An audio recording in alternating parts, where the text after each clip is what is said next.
இதுதான் கெபாசிட்டர். இப்போ கெபாசிட்டரோட ஒர்க்கிங் ஆப்ரேஷனை பார்க்க போகிறோம். ஐ மீன் இதுக்குள்ளே எப்படி இருக்கணும் நம்ம பார்க்க போகிறோம். இங்கே பார்த்தீங்களா, நான் 2 கண்டக்டிவ் மெட்டீரியல் வச்சுக்கிறேன், ஒரு டை கண்டக்டிவ் மெட்டீரியல் வச்சுக்கிறேன். 2 கண்டக்டிவ் மெட்டீரியலுக்கு நடுவில் டை கண்டக்டிவ் மெட்டீரியல் வைக்கணும்.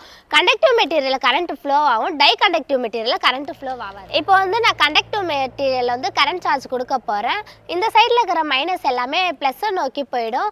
அப்போ ஒன்றோட ஒன்று அட்ராக்ட் ஆகிடும். அட்ராக்ட் ஆகும்போது டை கண்டக்டிவ் மெட்டீரியலில் மட்டும் கொஞ்சம் கரண்ட் ஃப்ளோ ஆகிடும். இப்போ நான் கரண்ட் ஆஃப் பண்ணாலும் டை கண்டக்டிவ் மெட்டீரியலில் கொஞ்சம் கரண்ட் ஸ்டோர் ஆகிடும். மாதிரி தாங்க நம்ம கெப்பாசிட்டரும் ஒர்க் ஆகும். கெப்பாசிட்டருக்குள்ளே இதே மாதிரி தாங்க தின் லேயராகவும் இருக்கும். அதனால தாங்க கெப்பாசிட்டர் ஸ்டோரேஜ் காம்பனன்ட் என்று சொல்கிறோம். இன்னும் உங்களுக்கு புரியலையா? இந்த வீடியோ பாருங்கள்.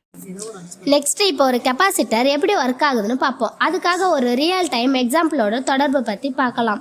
ஒரு வாட்டர் டேங்கை கன்சிடர் பண்ணிக்கோங்க. வாட்டர் டேங்க்ல இருக்கிற வாட்டரை பைப் மூலியமா வெளியே எடுத்து யூஸ் பண்ணிக்கோங்க. இன்னொரு சைடில் மோட்டரை ஆன் பண்ணி கிரவுண்ட் வாட்டரை பைப் மூலியமாக வாட்டர் டேங்க்ல ஃபில் பண்ணிக்கோங்க.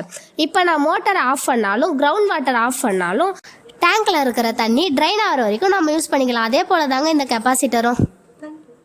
தேங்க்யூ.